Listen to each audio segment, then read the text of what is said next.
going on, YouTube? I'll be right back. Give me just 1 second. Listen, fellas, you want to get your face wash, your skincare routine intact? I use Tiege Henley. It's a daily face wash with an AM, PM moisturizers with instructions in the box that's very clear on how to get it together. I know this is not something common that us men do, but it's very important that we take care of our skin. On top of that, the ladies love it. Get yourself a box of Tiege Henley.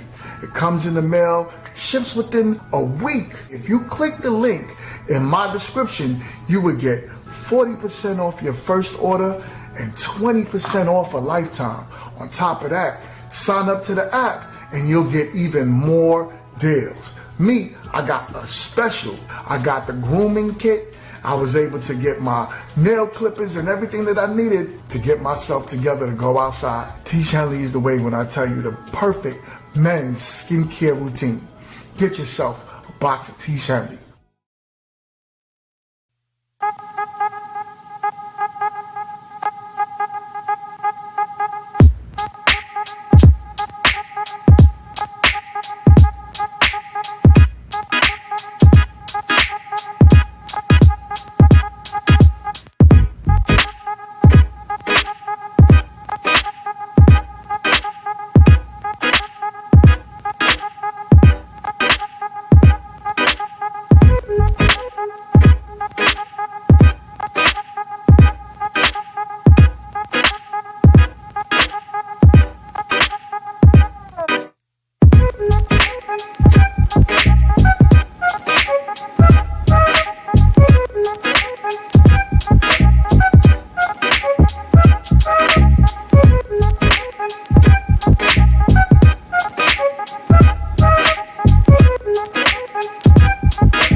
What is going on? What is going on? You too. We got the ladies in the building tonight. What is good? What is good? What is good? Get some action in there. Do me a favor, ladies. Unmute your mics. Unmute your mics. What is good? So, how was everyone's weekend so far? How was the weekend? It was great. That's what's up. That's what's up. That's what's up. We got the lovely Dion in the building. We got Kitty Kit. We got Boombox, Tiara, Just Justified, and we got Uma B again in the building. Welcome back to the show, Uma B. Welcome back. It is more than a pleasure having you over here with us. You did so dope the last time. I got to give you a round of applause on that one. Appreciate it. Thank you guys for having me back. I'm excited. Nah, it's all good. It's all love. It's all love. So today is going to be a great topic. I said today, what is wrong with me? Today, we are going to talk about divorce. When is it time to give up? When is it that time to say, I'm going to throw in the towel and there might be something else out there for me?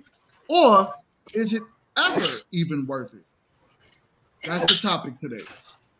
Bless you, whoever is sneezing. Look, I'm gonna play. I'm gonna play Tiara. What's her name? Tia Mowry. We all know her situation, what she got going on with her divorce. And then I would love for the ladies to touch this topic with me. So here we go. When I really started to focus on my happiness.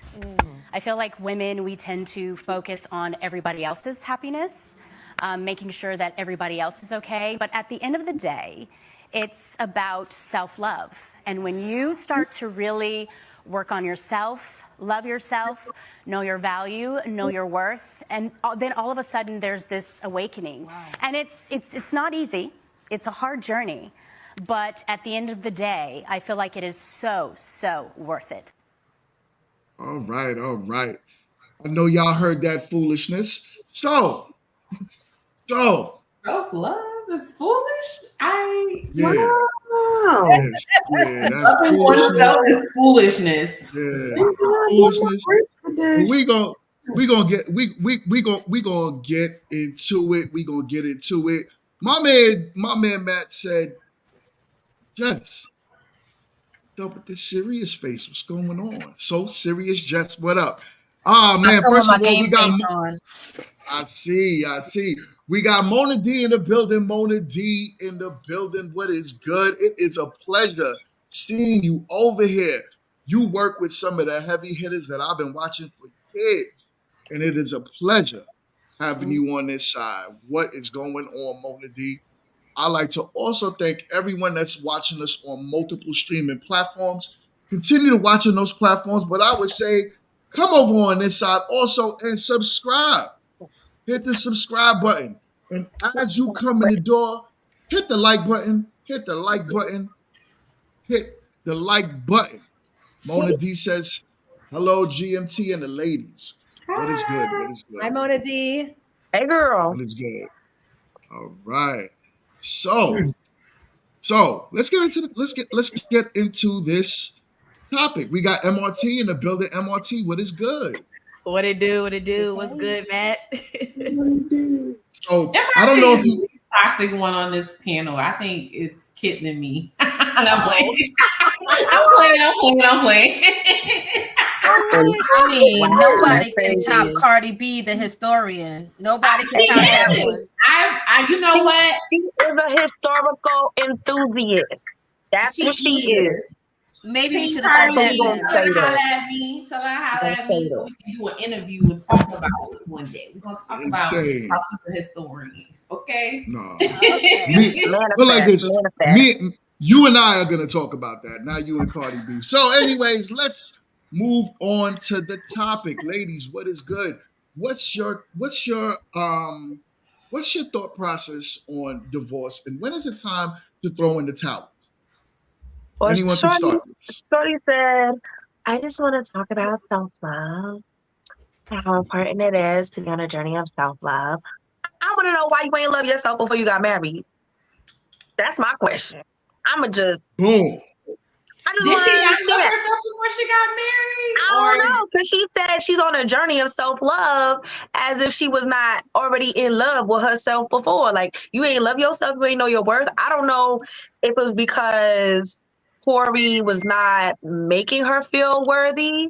Because, I mean, that could happen in a marriage where, now you may feel a little different about yourself or whatever the case may be. But I just want to understand, did she not love herself or had an issue with self-worth before she got married? And now she's like discovering that now that she is unmarried.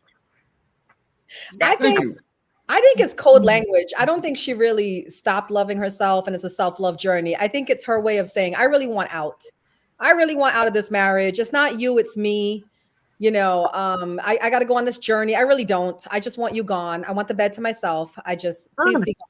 That's what I think. And I am an advocate for divorce because the problem right now that we have in our nation is that there's too many people getting into these committed relationships without doing the proper vetting. So we're not really with our right person. We're not equally yoked. So why be an advocate of divorce rather than an advocate of proper vetting? Well, yeah, I'm an advocate foundation altogether. I'm an advocate for proper vetting, but if in a situation where a marriage is not working, there's people that are just pro-marriage. And I'm not for that. I'm for everybody's mental health. And everybody knows what it's like to be in a toxic relationship or a relationship that's not working and your mental health is disturbed. So that's what I meant by saying I'm an advocate for divorce.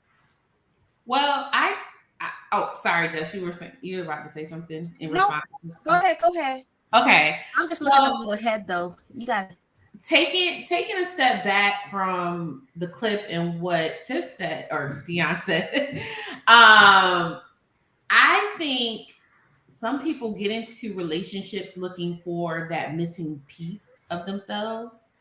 And there's these expectations people have in relationships, serious relationships and marriages, thinking, okay, this person is going to complete me. Or once I get married, once I attain this type of relationship, this is how I'm going to feel. I'm going to feel better about myself. I'm going to obtain, I guess, the highest level of society. Because you know how some women, when they are connected to a relationship, they feel like they're whole. They have a person. I'm not going to just say like, just they have their person. And a lot of women can get caught up in the hype of relationship. But what you need to understand before getting into relationships, you kind of need to know who you are as a person. It's not just a vetting. It's not you just vetting the person you're dating, but it's you also taking inventory of yourself. That's why I'm an advocate of you having some alone time before you hop into something serious. Like I know people go from relationship to relationship without even having that downtime to be like, hey, why did I mess that relationship up?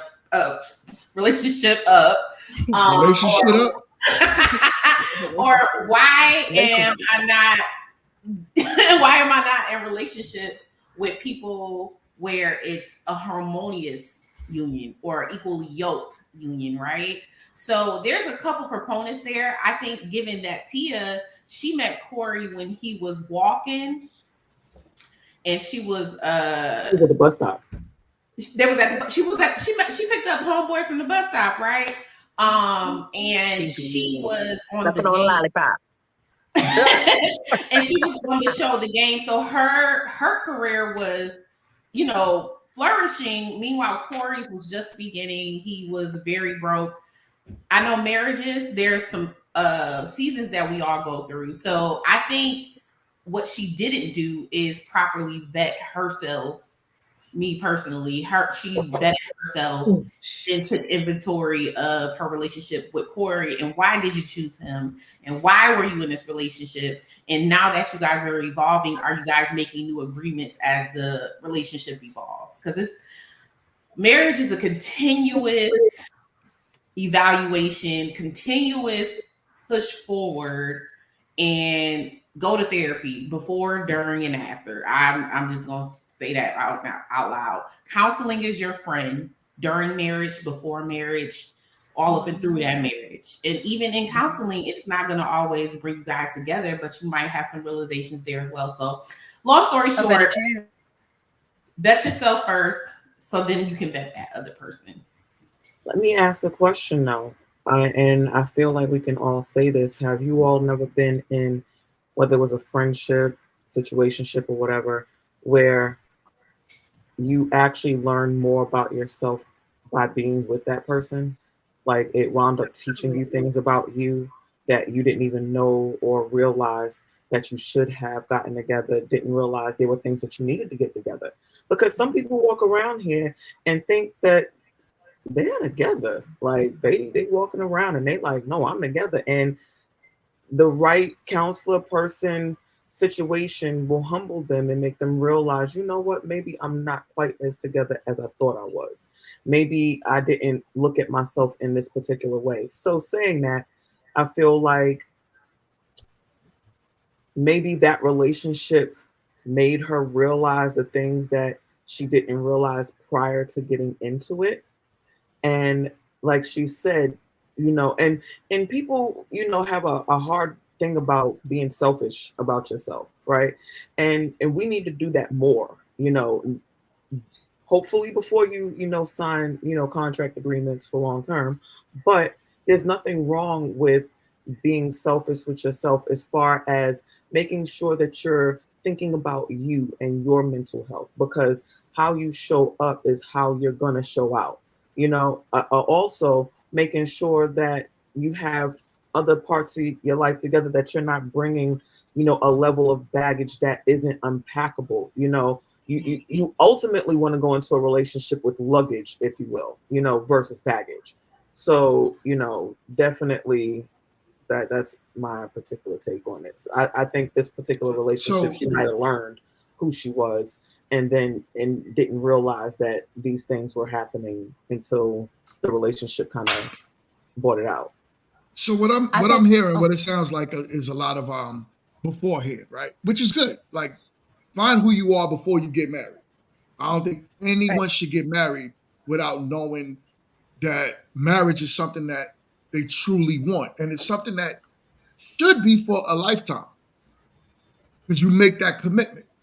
And especially in our community, we like to preach about, we're all Christians, we all believe in God. Mm-hmm. Yet every chance we get, we keep breaking those commandments. Right. So, okay, if that's how it's going to be, then don't get married. If the mindset is that I'm not really a true believer, don't get married. But sickness and health, richer for poor, till death do you part, those are real words that you make. But a lot of people, like quote unquote her, who graduated from her marriage, she's teaching younger women how to be. It's okay to be in a relationship and get out of it. Uma, like when you said you were an advocate for divorce, I would say, listen, I agree. If that's how you do it with your people's fine. Me personally, I believe in teaching people, you made the decision, do everything in your power to work it out. So I want to add to that, because I believe my parents are still married. So I look to get married one day and stay married. But the problem is that we don't really think about the whole relationship. We're looking at a relationship from our viewpoint where we're at right now, right? Now, imagine if you're going to be with somebody for 40, 50 years, every 7 years they say you change. Or if you want to keep it to decades, every decade you change, right? People got to start thinking about that fact. The person I love today, she's going to be the same person, but every 10 years, she's going to change and become something different. Am I willing to change with that person? I believe marriage can work, but I believe marriage can only work if we're all realistic of that fact, that who I fell in love with 13 years ago is not going to be the same person 13 years later. So, but wouldn't that fall in the same category as what she said she graduated from her marriage? We all change, right? But I do believe we have to change together. Correct. To grow together, right? And absolutely. Sometimes the person that you're with might not see your growth. So it is up to you to show that person consistently, listen, I want you to be where I'm at. The mindset of, okay, we're going to be all in the same place that we are 15, 20 years from now, is not realistic. Everything is going to change about us for the most part. And I think that's really what happened. I think that she was evolving, you say changing, but more, evolving in a space where she didn't realize who she was anymore. Sometimes, especially as women, a lot of times when we're in a relationship, we're accommodating everyone, the husband, the children, and all of that. We accommodate so much that we start losing ourselves and we don't know ourselves anymore. We don't know our likes, dislikes, and stuff like that. In a lot of cases, I've seen that where you lose yourself. So I feel like she evolved in a space to where she wasn't aware of herself anymore, and she needed to give herself that time. Not necessarily, oh, well, I gotta leave the relationship, but that's just what she chose to do because maybe that was the best option. I think, Corey and her, they both were in a good space when they met financially on both ends. But, things just take place that change the scope and the dynamic of your relationship. And also, you don't know what other trauma had taken place. Somebody could have, lost a loved one. Things like that can affect, the relationship as well. So sometimes you just have to give people that space. Whether you're with them, you can be with them, supporting them mentally. It doesn't always have to be a physical type of support. So I feel like also though one of the major flaws is leaning on happiness, pretty much. Like when we use that as a foundation, then there are going to be times in a marriage when you're happy and times in a marriage when you're not happy. So you cannot lead with that as a foundation of a marriage for the most part, because then you got to figure out, ways of coping with when for the times that are not happy. So if that's right. And that's one of the reasons she gave us. So if that's one of the reasons one of the main reasons you gave us, to me, that's not a sufficient reason, especially with children in this marriage. One who's like 4 or 5 years old or something like that. I feel like that's where, as much as you want to do self-love, you can do self-love in an island over there with the amount of money you have and figure some stuff out, take whatever time you need, hire a nanny, do something, and then come right back and get it together, because for the foundation of your child as well, figure it out. I think the explanation, the verbiage, self-love, I think it was just like a vague but broad, like a blanket statement. Yeah, because really she doesn't really owe us an explanation, because we're just people, just like she is. But we are people who are going to judge by what we were given. That's what we were given.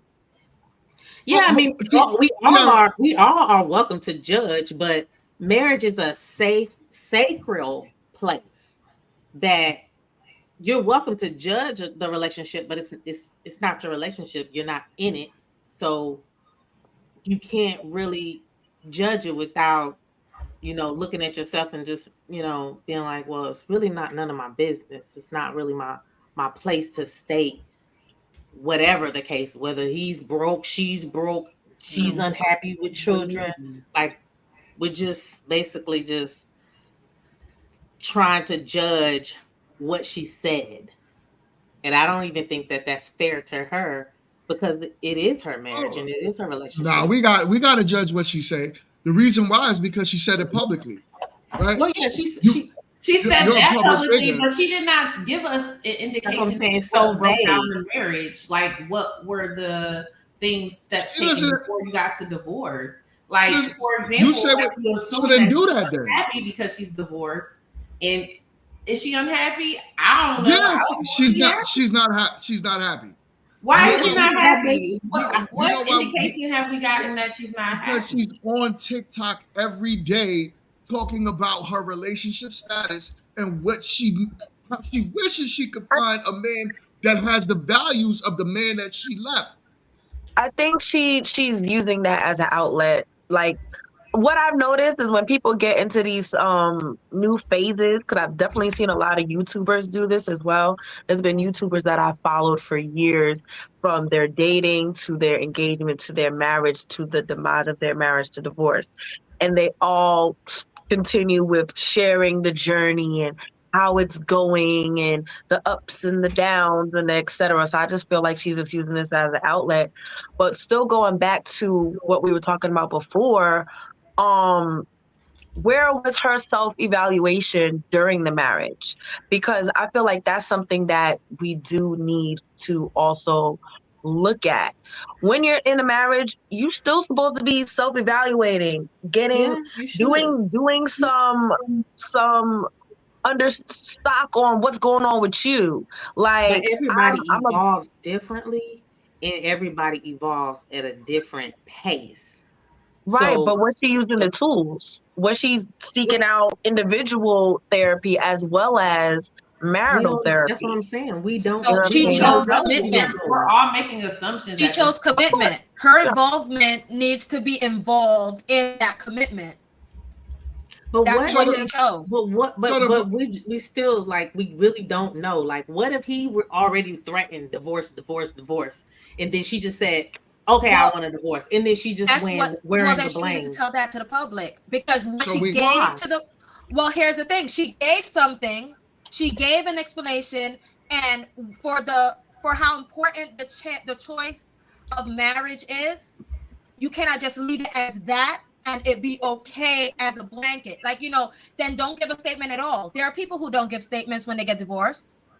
Yeah, she My thing is, don't give a statement at all. Because what I'm saying is her statement was vague, and it said, "Okay, well, self-love." So that's the whole point. At some point, let's just say it's very vague, but she's also saying like she lost herself somewhere. Right. For you to use the term self-love, you lost yourself, and you need to tend to you. Right. So let me read this super chat really quick. We got a super chat from Queen Lala, $4.99. She says supporting the ladies tonight. Chat. Queen Lala in the building. Yo, listen, Lala. Wait, hold on. I gotta get. So Queen Lala, we gotta get you on this panel. So, all right, ladies, go ahead, continue with the conversation. I wanted to chime in on what y'all were saying as far as like how she lost herself, right? Or that could be the reason for why she divorced. Obviously, I've never been married, but I will say I have an idea of what that feels like to quote unquote lose yourself. If you don't have your own mental stability in line, you can't even operate for yourself. So like your mindset and your willpower is everything that you have to protect. And when you don't protect that and you become weak, you begin to feel lost. So I think, in that situation, I think you have to have a very supportive partner when you get to that point, to kind of be able to bring you back in and regain that mental stability that you're looking for. Obviously, we don't know what else happened deeply in their relationship. I only know her from, the TV show they had, so I don't really know much about her life or her marriage. But but I think it's important, like, when you get to that point as a couple, you have to have a very strong relationship when it comes to communication. But that is important to avoid that point at all costs. It's no fun not really remembering who you are or having a sense of like you lost yourself. That's all I had to say about that. But I did want to comment on what GMT said a little while ago. I was trying to write it down, is that you were saying that she's teaching the youth that divorce is okay, or she's displaying that. I would disagree with that, because I feel like the culture is doing that. The music and the entertainment world, the things that we idolize, is promoting everything that is opposite of marriage and commitment. You can't really look at anybody's I guess like idol that they have in their head that has a positive example of marriage and old school values that we'd be looking for. So I think just us as a culture, we've already moved way past that. Way past that. Marriage is not anything that's valuable anymore to most people. I like to respond to your disagreement. Do you believe that there could be additives to a problem? Additives, additional things on the outside? It could be a lot of stuff. It could be a lot going on with her. So if she is part of a problem, then she's the problem as well, right? Mm-hmm.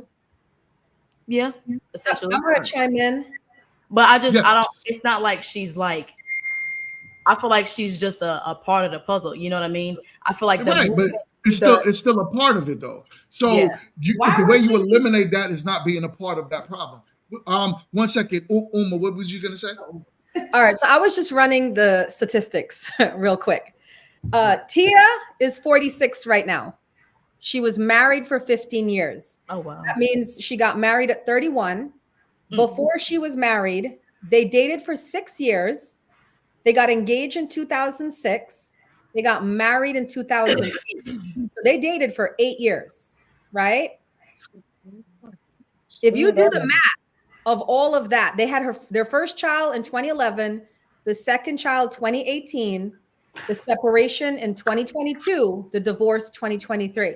if you look at all of that, this is not a woman that blindly rushed into a relationship. Also, this is a mark of a woman that grew with this man. She clearly met him in her 20s and left him in her 40s, right? I think the bigger picture, y'all don't hate me too much for this. I think the bigger picture is marriage a stable institution that really can last the test of time? Because this is not like some young girl who jumped in with a guy 3 years later, she's sick of him, she left, right? We're looking at somebody who's been realistically with a person for over 20 years. Can I chime in right there? Cause go right ahead. Okay. So you make up a great point, right? Because can marriage stand the test of time? Back in the day, marriage wasn't done for love, right? From what I've heard, it was necessity. That's it correct. was two families coming together to build their wealth. The original institution of marriage. Most recently, and I say recently in the last, let's say 100, 200 years, I don't know. We have this new notion that when you want to marry somebody, there is love and feelings involved, not discounting those arranged marriages, et cetera, et cetera. Why? Question. I think I have a question and I don't know, comment, I don't know. The original intent of marriage was to strengthen families. And when we say strengthen families, we mean wealthy families, because I think in those times where arranged marriage happened, poor men weren't getting married. Right. Were they getting picked? No, poor men were getting married. They were getting married. They were getting married to women on their level. Yeah, it just depends on each family status. Yeah. So they were getting married. They were all getting married. Combined resources. It wasn't primarily. Tiara, I'm sorry. That was mostly like kings and other queens, races, right? Yeah. But we're talking about the average peasant. They were married. They were getting married to combine their resources. Is what I No, they had no resources. They got just married to poor people were marrying poor people. They got married to family. They got married to have children. Now some average people did get married because they were doing like the older man and the younger wife type of thing back then. I don't really know exactly how to explain that, but older men were marrying younger women, I guess, because they wanted children and things of that nature. But so there was some type of It's always about legacy with that. It's about legacy. You So wouldn't you be watch here if you didn't do that. You watch House of the Dragon, they need their name. It's a legacy. That's what I'm saying. This is where I'm going, because I'm thinking a House of the Dragon where. Oh my God! We are not talking about How did we get in? Brother and sister, like how you loving your sister and you loving your brother and your uncle. But anyway, I said all that. That's like, I need to just get into it. I think we have evolved in what we think the institution of marriage is, right? So in today's society, now where I'm talking in today's society, we marry for a multitude of reasons. I'm going to speak for myself. I married my husband because I love him and we are partners. We are friends. We are partners. We went into this marriage because we are also capital P right? on that partner word. Huh? You put a that's one of Mingo's, because we are partners. That's my buzzword. We have equal investment into this relationship. I'm coming with stuff. You're coming with stuff. I'm going to put in work. You're going to put in work. We know that work is going to look different every day because everybody doesn't have 100% every day. We are partners. He's my husband. I'm his wife. They are partners in their marriage. GMT in their marriage. They are partners. And we also understand when we did get married, when we did get married. Oh, I'm sorry. When we did get married, this is why y'all divorce rate is so high because because we're partners. Whoa. Yeah. Okay. Wait, I'm gonna interject. Why shouldn't they say partners? What's wrong with that? Because I don't. What is wrong with being partners? What does that mean? I'm not going to touch that. And then I'll touch the partner thing right after. Okay. I'm not touching the partner thing because I know exactly why that's his buzzword. Oh, is he thinking about the other thing? But is that why? I don't know. I know. I want to hear it, so I'm just going to wait. I understand as far as like when he's talking about why partners or partnership is, an issue because it's hierarchy as far as within a marriage or relationship. But I also personally feel like all relationships and marriages need to be doctrine in the way that works for them. But I feel like, so Uma, I feel like you're like my like mystical like sister, like Shiro kind of like girl. Not mystical. Like we are here on like cosmic levels and stuff because I'm about to say something that's probably gonna get me fired from the podcast. I'm telling y'all I love y'all now. Say it. I just want to let y'all know. Say it. Okay. But whose phone is that keep going on? Oh, I'm so sorry. I can hear that. Ding. Yeah, I've been hearing them dings.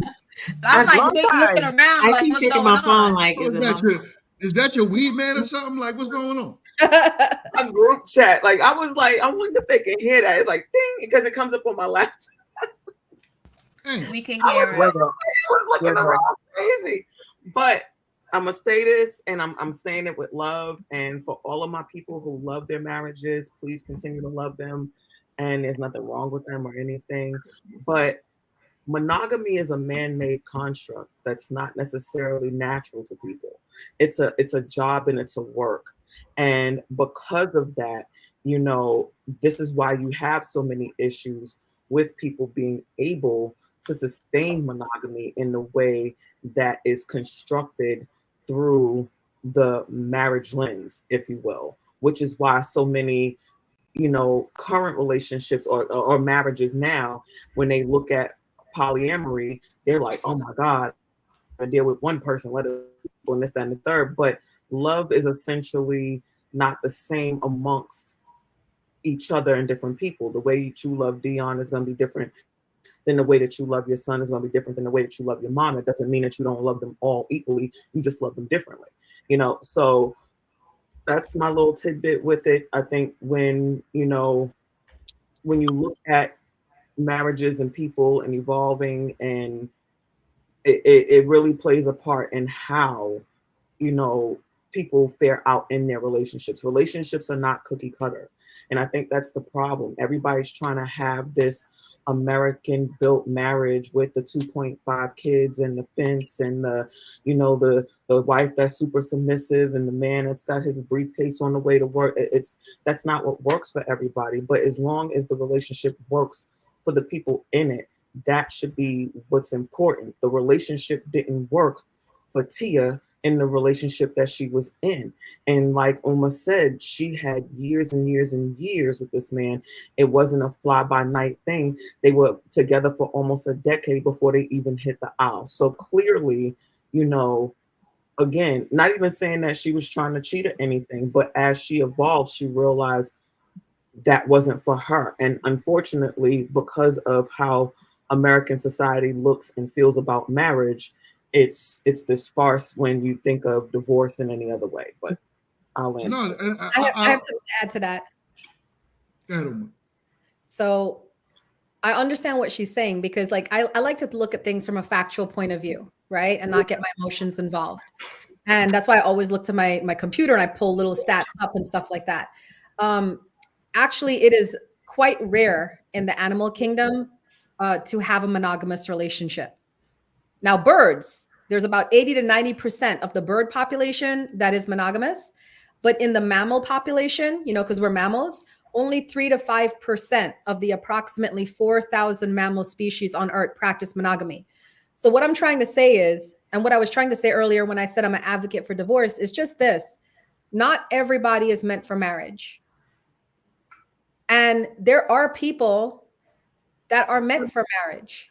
So when we find, right, the couples that do not match, and they gave it a go and they had these beautiful children and they tried to make it work and it doesn't work, I don't think we should be faulting them if it is just not in their makeup to make that happen. You know, I always wish everybody who's married the best blessings, and I hope that people make it to the end, but we're not all built for that. So that's my look. Tracy Ellis Ross is happy with no problems. So here's the thing. Here's the thing, right? She got the best wardrobe. What it comes across as. Hold on 1 second, y'all. 1 second. What it comes across as is what's being said is try and fail. It's almost like there's some magical partner that's meant for everyone out there. Y'all, our community, I truly believe, we're the ones that's very much like there's a lid for every pot.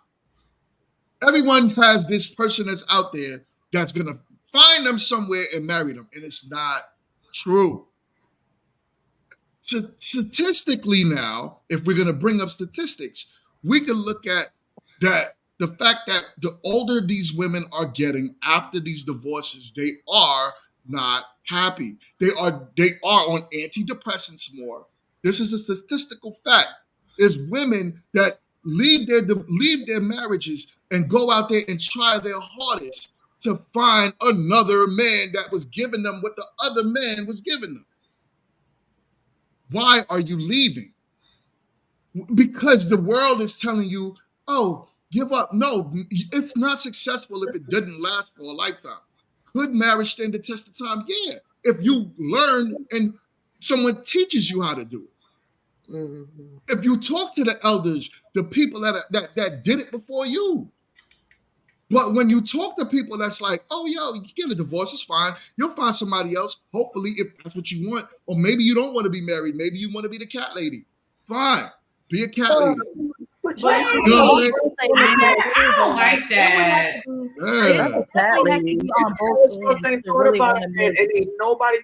Tracy Ellis Ross ain't thought about a man and ain't nobody stepped on her neck. If, as a matter of fact, everybody. You're talking about one person. You don't think she's the man though? So, I'm just saying. I have one man too. I haven't met a depressed divorcee yet. I'm just asking. If I'm speaking about sphere of stuff I see around. I mean, I've seen. That's anecdotal though. I wouldn't necessarily say depressed, but I mean societal. Most people that I know that have been married want to be married again. They don't want to be single. No one wants to be single for the most part. Right. All of us want somebody. So if you believe in God and God a lot. Yeah, but whatever. She don't want nobody. Her e-guys keep her warm, honey. Her e-guys keep her warm. If God aligns you with that person, and then all of a sudden now you think that there's something better. We're not talking about under the guidelines of cheating. We're not talking about under the guidelines of, something that could truly break a marriage, right? ABO, anything like that. We're talking about you just not being happy. This is why I always say the 3 words that a man should always be on his guards for the moment his wife says she's not happy, because women invest too much into happiness. You also invest too much into love. But Mingo, the thing with that though is that women are 100% emotional creatures. It may sound, it can sound anecdotal or ignorant or irresponsible to leave a marriage due to happiness, but women actually experience more negative emotion than positive. And when you have something like that, our emotions get amplified and ignited so intensely to a certain point to where you will crash out at some point. And I think it's not just like, it can't just be a bottom line of, oh, I'm not happy because you're whatever. Because like I said, in the few relationships I have been in, there's a lot of times where women will bring these things to you over periods of time and time, wanting it to be rectified. But because I think after a while, I think we override women's emotions, because it's just like, oh, you're being a woman and you're being emotional. But a lot of times she's trying to bring you something before she's at her wit's end. And I think it's just something that needs to be horned. You're right. They should be on their guard if their wife says they're not happy, but they should be horning in deeply. They should be tuned in. No, I'm not gonna, because I'm not in this to make you happy. Wait, see, hold on. But you see how you literally didn't even let me finish that point, right? It's almost like y'all men have a natural reaction to just, no, I'm not, whatever. It's about listening. It's about emotional reciprocation. It may be something as simple as reassurance for her. And you have to, sometimes it may be annoying, but sometimes if that's your partner, it's not just doing stuff to make her happy. You need to listen to her, and you have to see it from a woman's perspective of why your wife, after 10, 5, 15 years, is feeling some type of way, because it can be corrected. But because men love to override certain stuff like that, by the time she's done is the time now that you're ready to address it. There's people that I know that have been married men, and they've been married for years, and they don't know why they wife has left. You go talk to the wife, she'll run down from point A to point Z on why she left. And I can even say, just throwing this out there, my parents were married for 36 years. My mama got married when she was 18, had kids by 21. She's 63 now. She's been remarried. And I've seen some stuff within that 36 years of marriage. And it takes two. It takes two to want to be there. You have to do stuff that you may feel like is irrelevant to her happiness. But if you want that woman to be by your side and to perform at what she's supposed to be doing, those things have to be addressed. You have to do something different. Something has to be switched up to accommodate. That's what I think. That's what I think. Well, I just want to say, wait a minute. I just want to say, I'm not happy. All right. For me to pack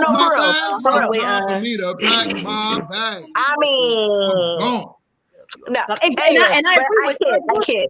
But really and truly, I feel, speaking from a place of experience, have I said that to myself? Yes. Have I felt that before? Yes. I'm not happy. However, I feel like that I've gotten to a place, and I'm gonna call it, of self-awareness and self-evaluation and therapy and all the things, because I believe in all the things. That was something, my happiness and how I feel every day is not contingent on GMT at all. So for me to wake up one day and say, ooh, I'm not happy, I'm going to leave my husband, that's not a him thing. That would never be a him thing. That would be a me thing.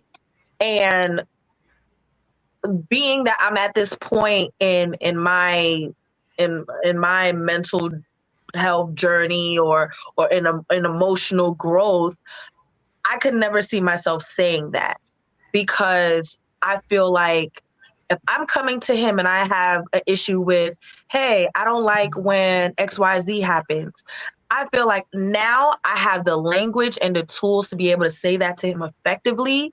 And being that we've gotten to this place of understanding, he would be able to receive that. Relationships work if you work. And that's not every relationship. You cannot have a healthy friendship. You cannot have a healthy marriage if you're not putting in the work. So people want to sit down and be like, oh, well, I need to figure out myself. And yes, you do. Because like we all touched on, you're going to change. The person that I was when I met him is the person that I am today. And neither is he. So we had to make the adjustments. When I started changing, after the first year of marriage to the 5th year to now we have a whole baby, all of those things changed. I changed, he changed, and we had to roll with it. And then another 10 years, or whatever, 13 years when we're going to be empty nesters, we're going to be different then. So it's like, I just feel like but to me, the best way I can say it is kind of corny. Leon, though, one of the key things you said is that you bring it to him and you've learned how to do it effectively and he receives it. Right. That's literally That's a good point. But that's the work, though. That's the work that comes into it, though. And right. It's not all the time either. Uma, what were you gonna say? I have a question for Dion. So I love that. And I feel that's what's needed to make a marriage last is you guys grow together, you learn together. Now, I want to play devil's advocate and ask you, Dion, what if GMT was not receptive? What if anytime there's an issue, he doesn't want to work with you? What if when you're evolving, he doesn't want to evolve? What if like you want to move in a direction that's healthier and good for your family, your relationship, and he doesn't want to support you? Then what if he starts like downplaying you and talking negatively to you? What then? Prayer. Jesus. Okay. That, I mean, and I'm being honest, that's what I have turned to, where and I'm sure there has been times, I'm 1,000% sure that there's been times where he has been in a space of growth where he's like, I'm trying to get here and I'm growing here, and she's being stagnant. She hasn't grown with me. Right. Like, what's going on? And we bumped heads. Hold on one second, hon. We've had those seasons, right? We've had those moments where we had to bump heads. And those seasons could last for months. It lasts for months. I'm looking at her like, I'm here, you're not here. What's going on? I would I would feel that way. And she's fighting me against it. And then same thing, vice versa. She's here and she's trying to get me there and it's not happening, but that's marriage. Yeah, I was going to say, I think that a lot of people should understand you're not going to always like your spouse. No. You're not going to always, because they definitely can be in a different space, you know, while you're in another space or whatever, you know. And again, it goes back to what I was saying. Everybody evolves at their own pace. So it's just going to, you know, you got to give that time. We got a 199 super chat. Oh, says, big shout out. Hold on. We don't have to read that one. We don't have to read that one. This is super chat. Y'all ain't got to read the chat. Super chat. I got to read the chat. Blockchain Baby says, with a 199 super chat, says, big shout out to GMT. I see just internet still ain't it. So, Spectrum. It's Spectrum. Good looking, my guy. Good looking. Every time. That's Spectrum. Damn. We got you signed up for Verizon. Spectrum is good to us, okay? Spectrum is a lot of people don't have here. patience, though. A lot of people don't have the patience for a relationship. Right. And in this comment right here, right? It says that's a fact. It says that's why I say love is a choice and a feeling. Right. Mm-hmm. So, and here's the thing with that as well, right? You invest too much in love. I love my wife to death, but sometimes I don't love her. Sometimes that feeling of love is not there. It's just a feeling, right? What happens then? Do I always just, okay, let's sign the papers? But then all of a sudden, 2 minutes later, I look at her again. I'm like, oh man, I love this girl. Yeah. My baby. I think so. I don't know why you said right. Like who's agreeing with you? Nobody. I had this conversation with my husband before we got married about like versus love. So I say I rather like my husband than love him, because like is going to get us through when I am communicating an unmet need through conflict, right? We have that dynamic where I struggle, and I'm being very honest. I really did struggle communicating unmet needs in a way that he can receive them. Right. So I had to evolve in the way that I communicate unmet needs, because my communication style was, you ain't doing what I want you to do, and I'm gonna give you the count to 10 to get it right. If you don't get it by 10, that's the count to 10. You know what I'm saying? That used to be a way that I communicated with people. And I've seen that in other marriages. Mind you, my parents are married. My grandparents have been married for 60 years. I grew up in a family where women are married, but they're feisty in the way that they communicate unmet needs. And that doesn't work for the man that I decided to marry and be with, right? So I had to change that communication style. Hence, this is why we say everybody's marriage is their personal way and how they want to build with each other. And because of this establishment of like between us, so we have likenesses as in we find things in common. We have safe words. We have little sayings to like put our guards down so that we can communicate effectively between each other, even when we're beefing with each other. And we have been through newborn. We just had a baby. So this newborn stage where you're keeping score on different stuff and you beefing because you not the same, he not the same. We trying to figure out, we ain't got no sleep. It's a whole bunch of stuff happening around us, right? So we had to come to grips with what are ways for us to put our defenses down so that we can effectively communicate our unmet needs. Now that work came from counseling. It comes from individual counseling. It comes from us doing marriage counseling. I'm a big proponent of that. If you really want to get to the heart of your communication style, having that mediator or that counselor there to listen to how you talk to each other helps you kind of like hash out whatever your issues are. It helps us communicate effectively. And I realized that I take the same, I want to say, proponents to friendships as well. I know we're not talking about friendships, but friendships are definitely work as well. If you want to water those relationships, you have to find a way to effectively communicate an unmet need. And you also have to understand how the party receives that in conflict, because that can either be do or die. And a lot of people are taught to flee. They're never taught to stick and stay. And I've been, that's my problem, Tiara. A lot of what you see happening today is, and I say this, and I'm saying this, and I'm going to give it to agenda, right? I'm not going to put this on men because the divorce rates show that men are not the ones overtly filing for divorce. So I'm going to put this on women. Women invest more into their friendships than they do their relationships. Why is that? True. That is true. That's not true, because even in even in friendship, I'm going to say this, even in friendship, they're not even communicating unmet needs, and they're not even communicating beefs. Friends be ghosting each other all the time. Like, let's not act like that don't be a thing. People did not be answering their phone. But y'all would rather work it out. Y'all would rather figure it out before y'all end up getting a divorce with y'all husband. I mean, but y'all see, oh, that's gonna be my girlfriends forever. I'm not saying any woman on this panel, right? Because there's married women on this panel. So y'all obviously understands the dynamics of making it work. I'm looking at the statistics, right? I'm looking at on average. The average woman is just jumping out of her relationship as fast as she jumps out of her bed every morning. And then praying to God that some other man is gonna come catch her. That's the problem.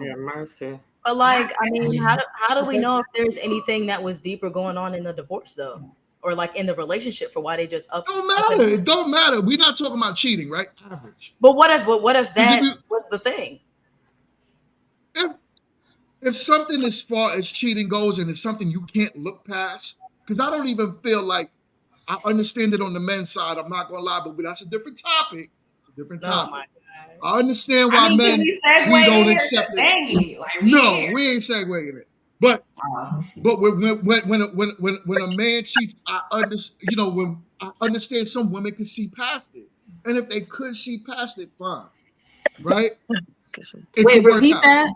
And let's say that if a woman can see past cheating, fine, and it works out fine. And then, but if the man cheats again, and let him go.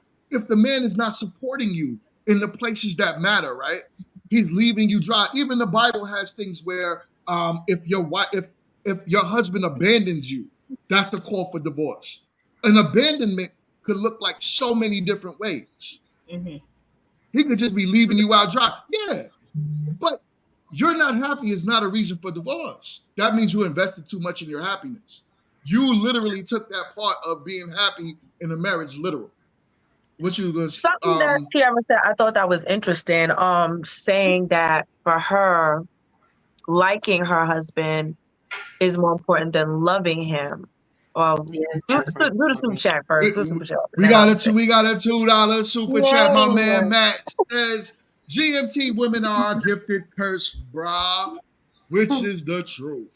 I just want to I have to leave, guys. I'm booked for another show, but I want to thank you guys so much for the opportunity of having me here, and I really appreciate it. Thank you guys so much. Buenos noches. We'll holla. My shiro. Not shiro. So I thought that was interesting because for me, I feel that love is more important than liking. Really? And I base that primarily on my personal belief system as it relates to the Bible. So that's what I go off of. Like, okay, well, I don't feel like love is fleeting. There's more to love than just it being an emotion. People have it read at just about every daggone, wedding at this point. It's in Corinthians where it says love is patient, love is kind, love is long suffering, love bears all things, love, this is what love is. So if we're putting two people together and we're saying, I love you, it's not just a flimsy word. It's not this whimsical, over romanticized, fantastical word. It to me is a duty. There is a duty there where you're promising all of these things. I'm going to be patient with you. I'm going to understand you. I'm going to bear the weight of just the heaviness that life can bring because I love you. I will take that off of you. So liking, I don't have to like GMT all day. I don't. And sometimes I don't. But I love him every day. The love is what gets me through.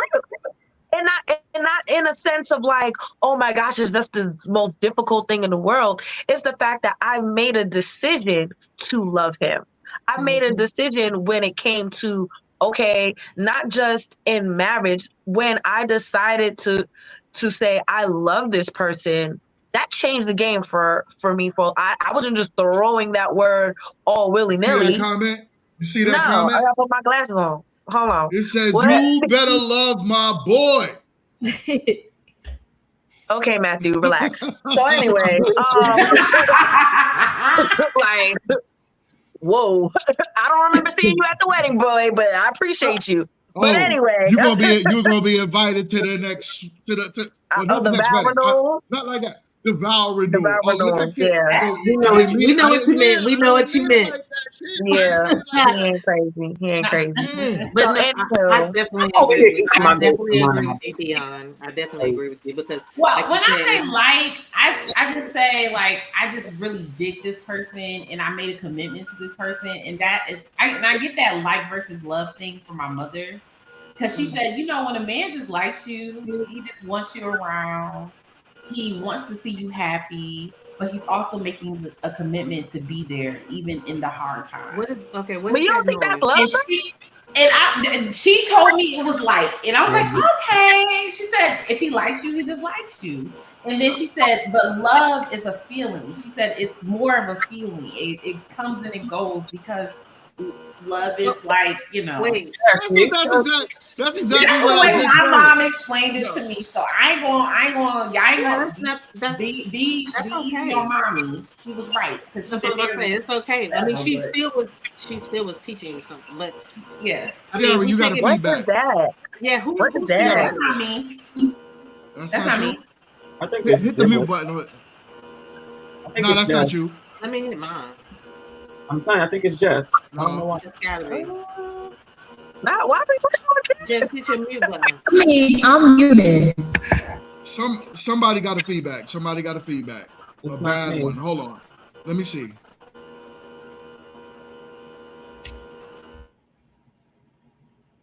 I just muted Jess. I don't hear it anymore. I was just muted, and I'm now unmuted. Jess, I just unmuted you. And it's coming from you, Jess. I said it was Man, that Wi-Fi. Yo, that's spectrum, man. Don't do that.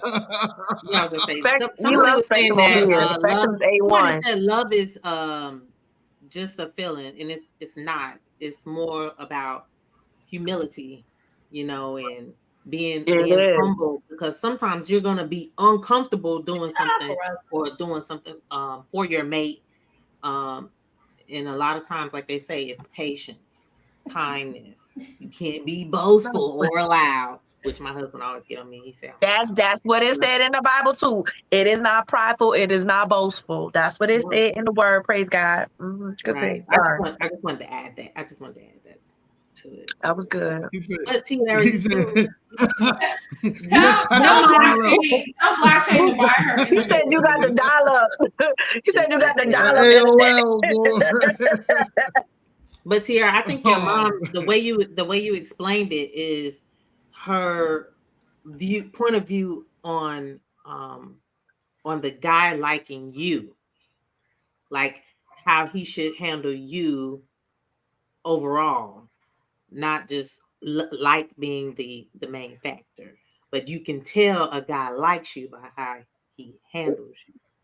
I think that's what the way you were explaining. She was explaining, like, she was just explaining how guys or men are intentional about people they want in their lives, specifically their wives. And this is just based off of her relationship with my father.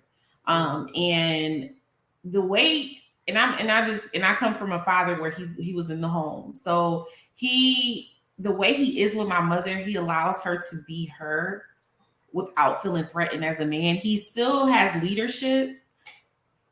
He is the leader, right? But my mom is her. She is very ambitious, very outspoken. She is me. Actually, so if you want to understand like who my mother is, we are the worst probably to a lot of men. But to the men that love us, they get it. And I think things like that is like they are comfortable in their manhood that they don't have to. It's not, you know what I'm saying? So hold on. You better lay off my girl, bro. 1 second. Yo, so here's what we gotta do. That told you. He talk about Justice Internet. So here's what we gotta do, right?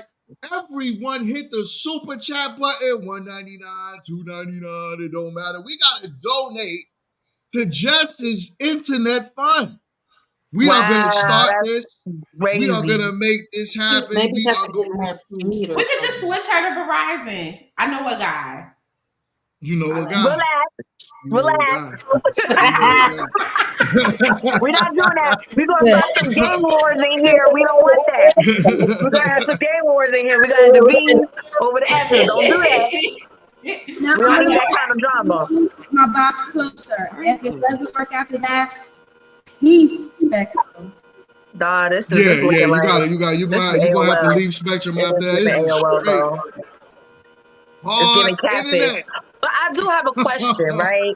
And I'm not, yeah. So my question is, being that, okay, I feel like, some of us either know someone that's been divorced or have family members that have been divorced. Do you feel like the advice given from a previously divorced person is substantial? Would you find their advice to be valuable? Because I feel like I'm asking the question. I know, but I'm just gonna give my little viewpoint on it. Is I feel like sometimes what I've noticed with some women, I ain't even gonna hold you up, some of them be older, like the seasoned saints. They give a little bitter. I'm just saying, they give a little like salty, like saying. You know what I'm saying? What I'm saying is this. What I'm saying is this. But go ahead. Do not listen to a divorced woman. A divorced woman will keep you single because she is gonna. I agree that you disagree. Well, and here's why. No, and why I say that is because usually a lot of women come out of divorces and preach, I'm happy and I'm better and I'm this and I'm that. But like I said, I look at the stats. I look at what studies are saying about divorced women. So don't listen to divorced women. When you hear a man get divorced, talk to him. Most men that get divorced will still tell you marriage is not a bad thing. I've had a lot of divorced men tell me don't get married. Especially the old, especially I don't know who you talking to. I could and then they advocate to me for why they'll never get remarried. Like I've talked to way more men in my lifetime. I've talked to way more men in my lifetime, and I can tell you that most divorced men will tell you that. No. What are you talking about? There's men on the internet all day long that was married and still stay advocating marriage. I got a question. I have asked my homies, like, so how's the married life? Like, what's going on? Well, I mean, it's cool or whatever, but because they trying to clap your cheeks. Ain't nobody thinking about my cheeks. I've known him, like, case in point, one of my friends that's still married, known him longer than anybody's person. You asked him, again, yo, what up, homie? How's married life? Things going, whatever. And it's cool, but if I get divorced, I'd never do it again. I'm about to say I would never. They do be like that. They be like that. They do though. Have you married after divorce though? And that's a lot of them. It's a couple. It's a good amount. Right. Like I'd be like, oh boy. Right. Like I said, they want to clap them cheeks, but first, married men are the most single men in the world. So if they wanted to clap cheeks, they would just express. Those are the married men that you around. I used to work. No, I'm around you, and somehow I don't think that about you. Ooh, right. But it's not all. Right. It's not right. all. And I didn't say it was all. I didn't say it was all. So don't be throwing your little shady shots. Mm-mm. Here's the thing.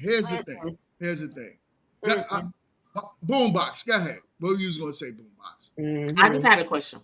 I was just going to ask, why is it okay to listen to the ex-married men and not the ex-married women? Because women give horrible advice. And the fact that you said that is crazy. That's very sexist. I don't like that. Oh, well. I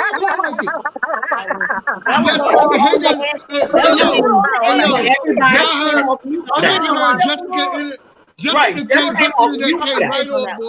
Jess came off mute for that. Okay, she's like, y'all gonna hear this static in my voice. Like, get him, Jess. In that case, why are we here, Jess? Jess, if that's the case, why are we here? That's right. I'll tell y'all why y'all here, right? Oh, because it's never all. It's never all. That's why y'all here. When I speak, the problem is a lot of y'all always say y'all here and y'all think, oh, he's talking about me. Oh my God, me. No, I'm not talking about you. You're talking about me. But on average, look at the Black community in and in itself. You could say we live in a patriarchal world, but the Black community itself is in a matriarchal society. It's the truth. Mm-hmm. It's the truth. What Black women has ran our community for years. Big Mama has ran our community for years.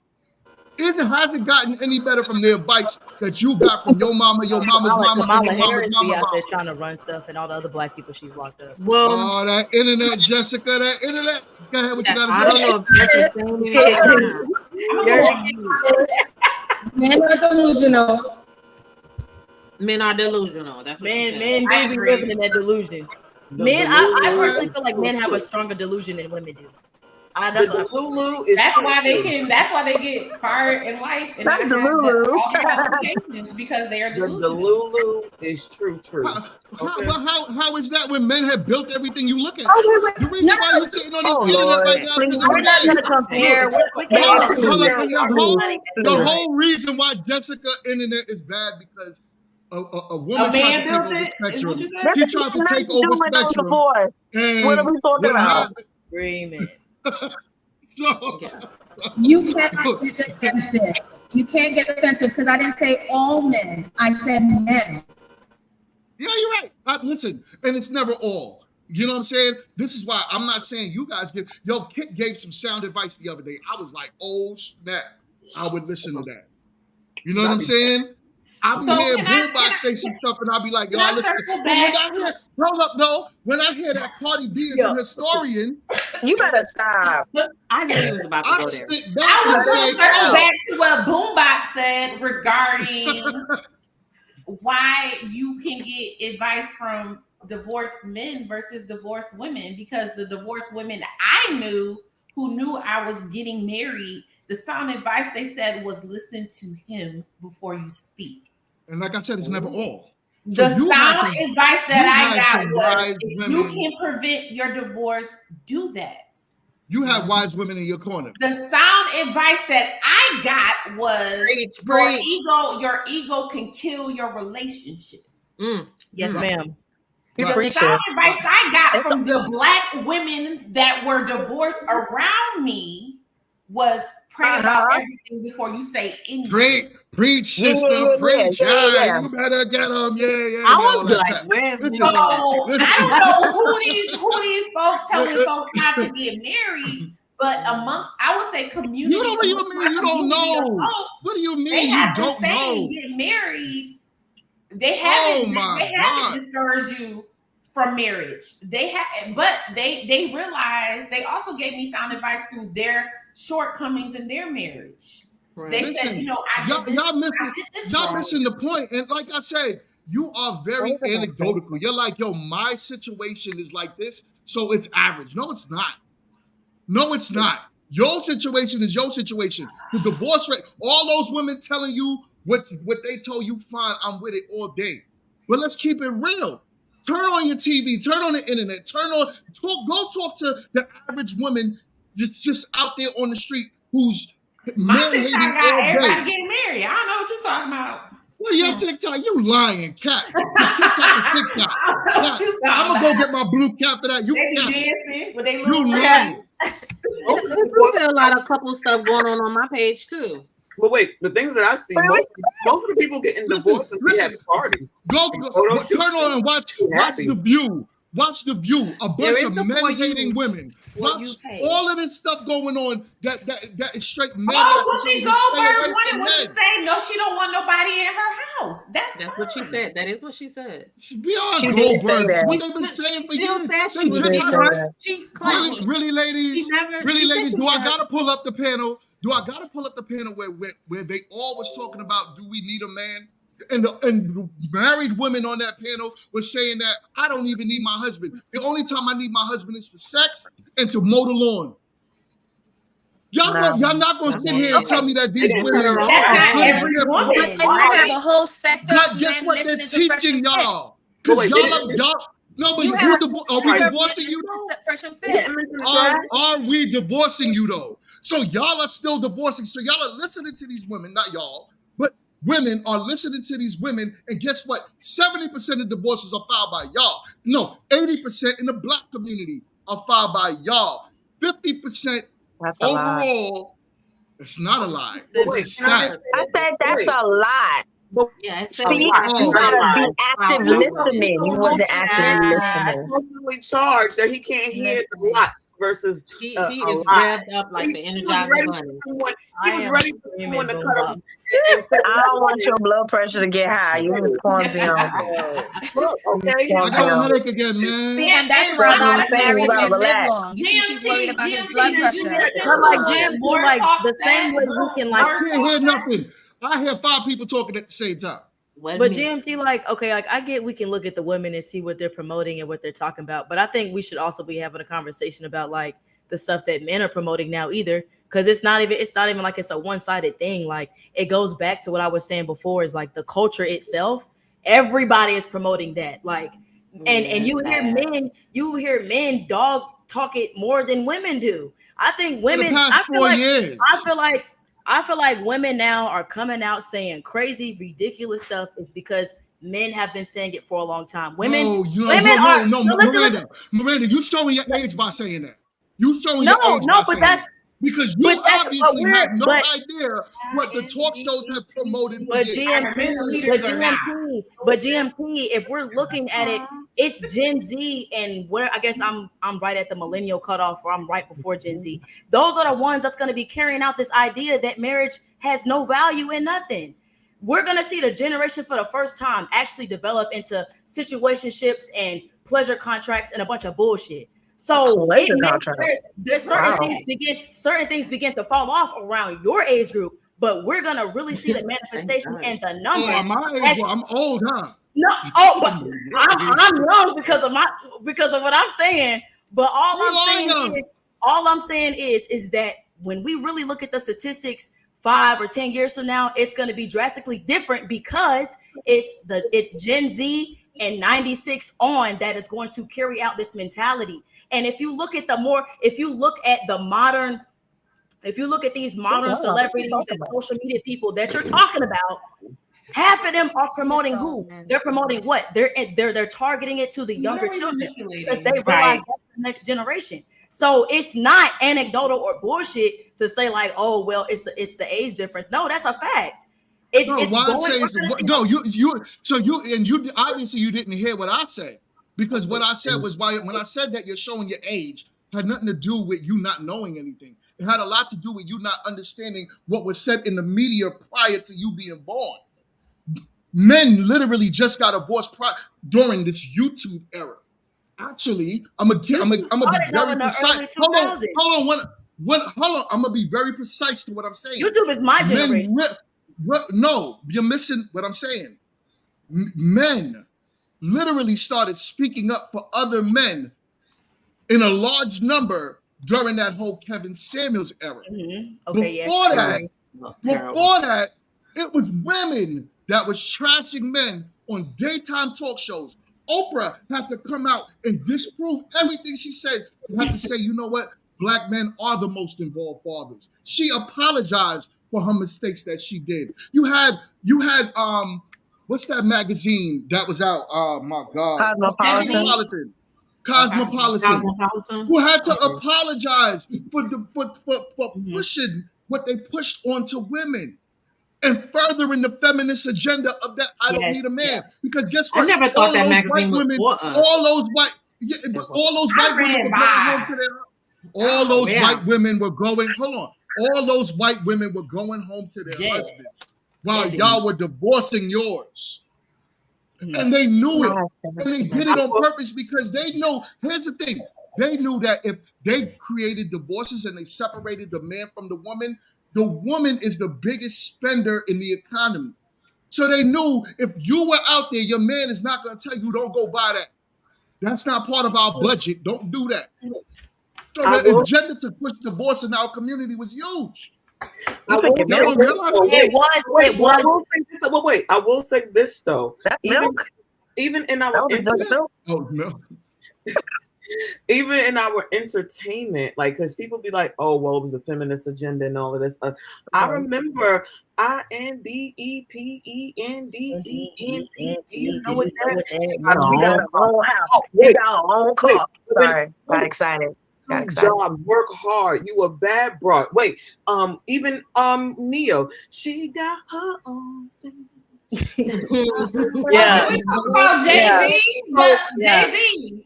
Hit them notes, girl. No one cares. No.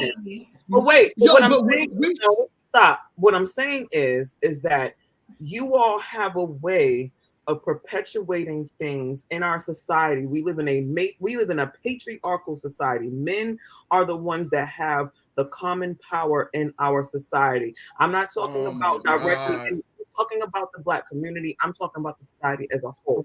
You all put out information that said, oh, we are more desirable when we come and we have this certain level of thing. And then who put that out though? Who put that out? You talking about Neo?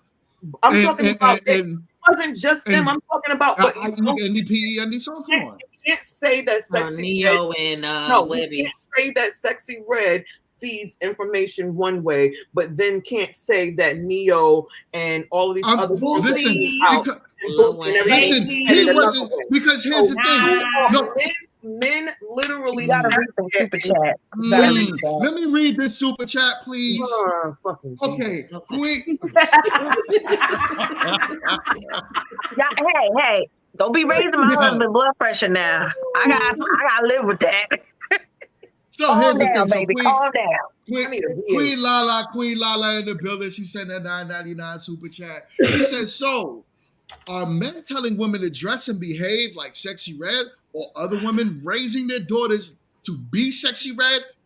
That's why women need men's leadership. Oh, girl. And it's true. And it's true. And it's true. Anyways, Kit, what was I want to because Kit was trying to make a valid point. Okay, let's go back to let's let Kit say what she was going to say. That was irrelevant. Yeah. No, it wasn't irrelevant. It was not irrelevant. It was very relevant to the topic. Stupid. It was not stupid. It was very relevant to the topic. Just because y'all don't like something doesn't mean it's stupid or irrelevant. Just because it doesn't fit your narrative doesn't mean that either. But it's just not the point. But go ahead. Guess what? And clearly she needs men's leadership, and there's nothing wrong with that. A couple of people do, and there's nothing wrong with that. For those who need it, I implore them to get it, and I implore them to have it, and I implore them to embrace it and make it work for them. What I'm saying is this: in our patriarchal society, we had several men telling us in one way or another that when you have your own thing and you're doing this and that and the third, you are more desirable. You are attractive because you got your whole this, that, and the third. And then when we started acting on that and becoming more independent, all of a sudden male ego started getting hurt because we was out here catching a bag bigger than they ever expected. Really? And then all of a sudden, so am I gonna finish or you? No, go ahead. Go ahead. You already say I'm capping. Go get your blue cap so you can be ready to put it on. I like to get up so quick. GMT is a good GMT. Ain't that right, Dion? Yo, so, again, so quick. What I'm saying is this: when we have people, again, you can't say that Sexy Red teaches, young girls to, be the lady walkers, if you will, for trying to keep it GMT-ish, but can't say that these men didn't do the same thing with telling us that being independent and having your own thing and doing your own thing was more desirable than someone that was needy. Because I personally feel like that was the start of the beginning of the whole 50-50 argument. Because now women have a bag, women have, their own thing, they're independent. Before it was like, oh, I'm gonna take care of you, you do this. Now we you're gonna land this plane on my half or whatever. Look, don't get me started, Chad. I was quiet all man. Eating my grapes. Okay, I was quiet eating my grapes. And them grapes is infused. I could tell they are infused. So here's the thing, right? They can't eat grapes. Oh my god. Oh, okay. You can tell it. So here's the thing. Here's why I could combat everything you just said. You literally mentioned two songs. And hold up. You mentioned Neo. And I don't even know who the other guy. I don't even know. Hold up. I don't even know the other guy. But you're talking about two songs. The feminist movement was way before that. I have videos on my computer right now. I can share right now from the 1980s when black men wasn't saying go out there and be I-E-E. They encouraged it. I didn't say that they started it. They encouraged it. I'm not going to take away from the fact that some of them may have encouraged it, but it wasn't on average most rappers that was doing that. Most rappers still to this day are not telling you we want an independent queen. No.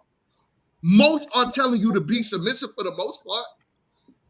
If it's not about something sexual, if it's not about something, they want you to be exotic, almost like the what you call sexy, it, the escort. It's more. You could even say that they're pushing the prostitute culture. Yeah, you could say hip hop pushes that, but you can't sit here and say we push the independent culture. We don't do that. Women do that. Women push be this woman, be a queen. They came out with a whole damn movie called The Woman King. Are you serious? Hey, everything what's her tells name? you Did a to thing be on that a now. man. What's a good movie? Hold up now. Viola Whoa. Davis That's did a a historical. on That that was a movie. historical. That was We a can go historical back a hole. movie. That's Like, not It was like GMT. You real. gotta watch That that thing. actually That thing happened. was That was like good. real life. Like, let's Yeah, not go there. Yeah, it wasn't. Yeah, it wasn't historically Please. correct. Don't Let's do not. it, because I'm going to chop and screw this if y'all sit there and talk about this being a major. That was a real part of history. I said no. It was, Wait a minute. No, no, that wasn't. I That will wasn't chop and historically screw, correct. and I will go viral off of y'all. I'm telling you. Nobody So said you're that. saying the Women King was Always said contrived that off it was of a good Hollywood? movie. I'm sorry, that's not true. Nobody said it was facts. We said it was a good movie. No, Because it's not Kiara said it was facts. There was actually an all-woman tribe in And it Africa. did not go down. I It just did don't not think it go was down the the way homie that tribe. it looked like it went down. Well, I wasn't on that there, movie. so I don't know. Well, But I don't know if that's either- true either. We ain't there. None of us was there, but all we know is that what it actually says that happened was, were they strong women? Yes. But did they depend on their men in the village? Yes. But they didn't put it like that because they keep telling y'all black women to be that men. So, anyways, let's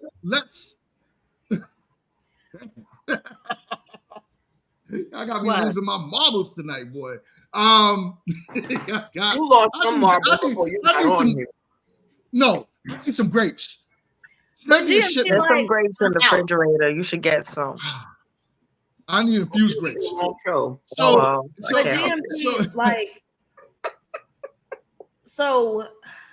what do you think? Where do you think we should go now if we're at this point? What should women be advocating to the youth? What I think women should advocate to women is, if you desire the young women, because the old women is old and it's past, they can't do nothing about it. They're stuck in their days. That's crazy. The young women that desire marriage, you should tell them, if marriage is your desired result, do so early on. And then learn how to understand men, because we are not like you, which is why we are not partners. I don't want to be your partner. So men and women are different, of equal importance, but different. It doesn't mean that I'm better than you. Do you think men could do a better job of understanding women? Because I do hear it a lot where men will say that they're misunderstood, or they would like for their woman to understand them. But at the same time, do you think a lot of our you guys want us to be like y'all? Not y'all. No, women in general want us to be like y'all, but we're not like y'all. Okay, wait, bring that down right there. Wait, pause. That's not even the answer, though. Like y'all. Yeah, that's not even the answer. I'll break it down. No, that's not even an answer, because it is an answer. It's not, because the question is, do you think that men could do a better job of understanding women? Because if they did, a lot of I think we do understand y'all. Do you think you guys could do a better job of efficiently understanding? Because okay, cool. Because I hear it a lot where it's like, y'all want to be understood. Yes, we are different. But I think it's like a power move when you guys want to be understood so bad. And when we try to voice really anything to a certain degree, it's be quiet, you're emotional. Or this is not a partnership. How many men shut you down, MRT? It's not about shutting me down. It's about having an effective conversation. Right. So if you can say on your day-to-day, when you're with your man, not on the panel, but when you're with a man, right? Or any man that you may have been with, how many men sit there and try not to understand you that you've been with? I'm not saying you've been with a lot of men, but what I'm saying is the men that you have been with, do they try not to understand you? There's been plenty of times where, I still was never understood after multiple conversations. So yes. So maybe you're not, but have you ever thought that maybe you're not conveying your wants and desires correctly to that man? That could be it, but that's not the basis of what we're discussing. The basis of what we're part of it. No, if you're asking me, hold on, let me tell you why. Because if you're asking me, can men understand women? It's a part of that. If you're not telling me exactly what you want. Because I think men overall understand women. We've been hearing what y'all want for years. But so it's why is there still such a disconnect? Why are we still having these? Because debates? y'all don't want to understand us. But you're proving my point. Barrier. Like everybody wants to be selfish. Yes, everybody wants to be heard. Woman, so nobody's not being heard. Right. That's what I think. It's a power play. It's because y'all are overpowering, wanting to be heard and listened so bad that we're still having petty conversations on the internet across the board. This is probably one of the most effective podcasts where we can have these discussions. If you go out there and look at the rest of them, a lot of them become it's horrible. It's horrible. Because men are trying to overpower whatever there is that they want to be understood.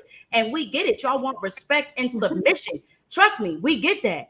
But there is a major disconnect when it comes to the man reciprocating the woman. And I'm not, and obviously it, whoever you married to, you would be dedicated to understanding her, right? But I'm saying in an overall conversation or just overall, I believe what you did agree that men could do a better job of understanding a woman and actually now vice versa situations. So yeah, so that's so vice versa. Does that work for you too? Could you feel like that women can do a better job in understanding men? It has to be. It has to be. Yes, I'm always dedicated to learning and hearing anybody out because I love people. Period. All right, awesome. I don't think most women think like you, but we have a guest on the panel, Serge. What is good, my guy? You are in the building. What's going on, y'all? What's going on, room? Hi. So I just wanted to make a statement. Grown men talking. Do you understand that women are a direct reflection of who men are today? No, I don't believe that.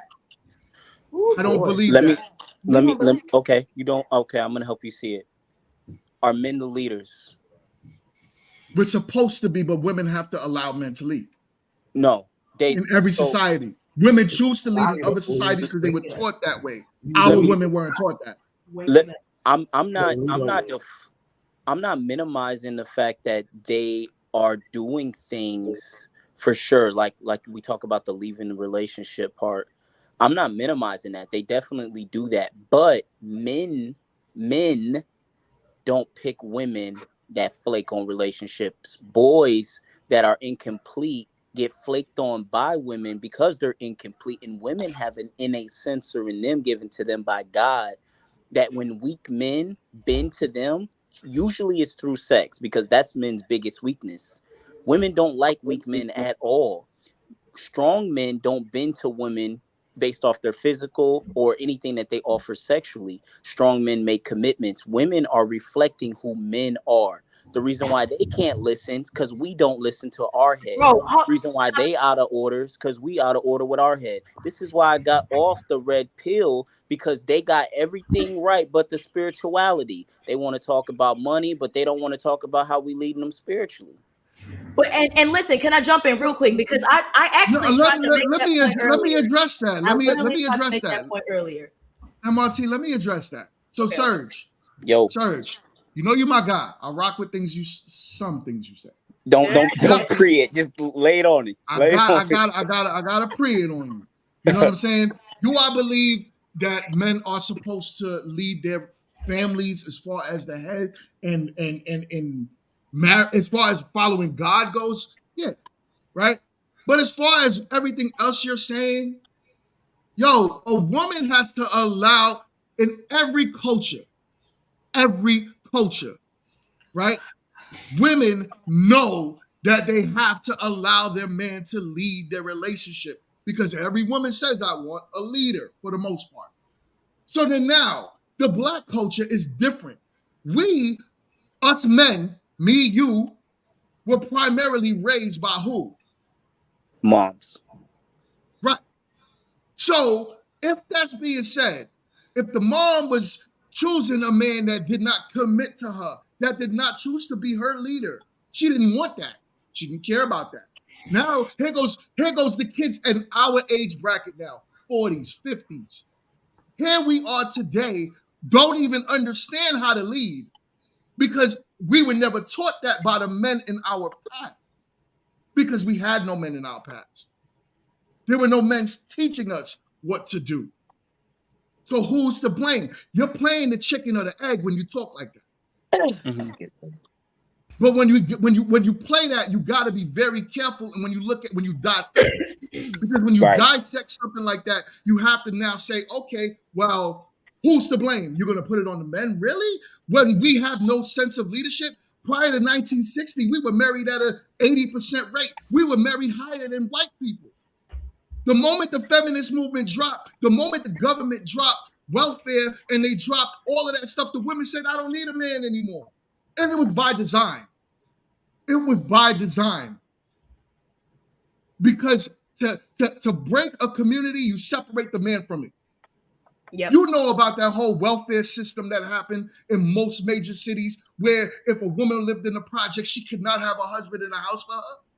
You know that, right? So if that's the case, those women back in 1980s, back in the 1970s, and back in the 1960s, when they were offered these specific benefits and it seemed beneficial to the family, to where it's like, I got videos I could play for you now where young women were like, they had all the babies sitting on their laps in 1985. And they said, yo, I don't feel like I need a man. And the guy's like, y'all crazy. You really don't feel like you need a man? No, I played that in my So guess what, though? So guess what, though? Guess what, though, Serge? Yo. I'm that kid today. I'm that kid today that was sitting on my mama lap. I'm him. I heard her say that. Yep. And that's the problem. So I just want to touch on that because things that you have just stated was about a system that was put in place that was also put in place by white America. Mm-hmm. Let's say that. Let's start there. Right. Now that those systems are not as active, we're not saying that they don't still exist. We're saying that the stronghold that comparative from the 60s and 70s to now being in the 2020s, what's the excuse now that black men cannot be leaders in the community? I'm that kid that's sitting on his mom's lap hearing her say, I don't need a man. Okay, so I don't know what it is. I don't know what it is to be a man. Yeah. That is something that you have to be taught from small. Manhood is nothing to play with. It is nothing that women juggle on some, I can have his stepdaddy raise him, his stepdaddy leaves, I can have another man come in, I can have his uncle or Papa Pookie. Like, no. Being a father and having a father needs to be something that is stapled from the beginning. But the father has to also... why aren't the men stagnant? The father has to also feel like that. Yeah. Yes, but if men are not taught that way, then what do we do? But if men are not taught to stay, then what do we do? Men stay. Black men are buried at a higher rate than black women. Yeah, so don't use that. The stats in itself makes sense. Men stay. Men want to be married. That's not what I'm saying. I'm saying, when you were saying back then, when the women were saying they don't need a man. Okay, so the men, to me, just my opinion, kind of made that situation easier to choose. Because you want me to play that video for you, Boombox? Because I could play the video and you would see what some of those women was putting the men through. That's not. It is the point. No, I'm just saying. It's the point. Because what those men back then, you saying why didn't those men stay back then? Because if you have such a disagreeable woman, do you know how hard it is to stay with her? Well, I mean, it's hard, period. On both ends, it's hard to make it work when you have other outsiders attacking your relationship anyway. Because, even with the, we'll give you this amount of food stamps if there's no man in the home, all of these, tactics were used. But also, I'm saying, he's going to play that. Also, I'm saying, like, even before that, because a lot of times the women weren't working. They were just home and they were taking care of the kids. And that was okay. It worked. But then a lot of cases, you know, these women were still hearing about their husbands out there with other women. So these type of situations made it easy for the woman to just be like, okay, well, I'll just go over here and they'll help me. Now I don't need this guy to have a place or to take care of home or whatever. You know, that's what I'm gonna play something real quick, and I'm gonna show you what makes it so difficult for us today. You already got the clip? Yeah, I got it. Okay, go ahead. Raise your hand if you're married. None of you are married. Raise your hand if you would like to be married to your baby's father. One. The rest of you who don't plan to get married, why don't you plan to get married? I'd like to know that. You already have your child to think about, and then a whole family to care for. You know, it's a lot of responsibility, and then you don't want the commitments. I wouldn't want no man holding me down because I think I can make it as a single parent. But don't you think you might need help in raising that baby from a man? Not really. I didn't have a father. My father wasn't in the home, so you know it really, male figures are not substantially important in the family. And you know why I want to cry when I see that clip? Because that little boy sitting on that woman's lap could have been me. Yeah, that was pretty sad. So, but do you know why she's saying that though? Why? Big bro, it's because it's very, very simple. Women are weak for men. They allow themselves to lay down with males who are not equipped. And then we're so shocked when they realize that we're not equipped. And then they say, I'm not going to be in a relationship with you because you're not equipped. There's something in them given to them by God, man, that they are not getting with weak men. It still falls back on us. You said that they gotta let us lead. We ain't letting our why are they choosing the weak men then? Well, how does that fall on you, Serge? How does that fall on you, Serge, if they're not choosing the strong men? How does that fall on me that they're not choosing? I don't understand. No. How does that fall on men if women are not choosing the strong men? Well, here's the thing. Women they have to understand that men are the examples and the weak men are not the examples. They don't even know the difference between a strong man and a weak man. If they're choosing the weak men because the strong men are not being examples. We don't have very many strong men. Strong men have to do their part, and the weak men will follow behind the strong men. Why are you saying we don't? But you know you're speaking against. You're basically, and Serge, you're shitting on black men, and I can't let you do that. But you saying what that? Are black men doing? And why I'm saying that? What do you mean? What are black men doing? Black men, 56% of black men are single and in the middle class and childless. Black men are doing just fine. I'm not worried about their money. I'm worried about their spirit. No, black you men missed. are not examples. I'm not specifically talking about money. I'm talking about, are they ready to be men and married? Yes.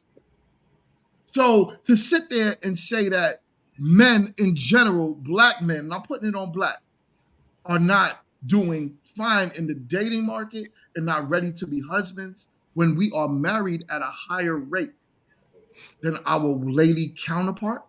Okay, I see where you're going. Black men are the least likely to be ready in relationships out of any other race due to the simple fact because they are they're rebellious in a sense of they don't do right by the woman, meaning they're not even, a man isn't even supposed to enter a woman without giving her a full commitment. But women are letting them. Women are letting them. Whose fault is that, though? Women are letting them. Men will sleep with whoever. We're the leaders. We got to do it first. It's not just first. Guess what? Black men are not the only people that's sleeping around. White men are doing it. Asian men are doing it. Spanish men are doing it. So why are you putting that just like black men aren't ready for it? Well, we got to deal with us first. So black men stop being builders. So why I'm saying that though is because you're making it sound like black men are the ones that's not doing it. when we are saying we want commitment. Our women are telling us they don't. Our women want to be the sexy reds. They want to be twerking. Even the ones that doesn't want to be like them, they stand too close to them. So we can't tell who is who. So this is why they have access to it. I was saying that I was gonna say they should never have access to strong men, and they do. They do. What? Who does? Women. So let's use Kevin as an example. I love Kevin, but the brother ain't perfect. Are you telling me Ratchets didn't have access to him? He wasn't laying it down on some Ratchets, some fake titty, fake asses. He was sleeping with them. So what? Yeah, that's how he died. That's what he's saying. We're not going to talk about that. We're not going to shame a dead person on the page. It was an example, though. But that's so. If you wanted to look at it like that, though, if that man wanted to be a husband, he could be.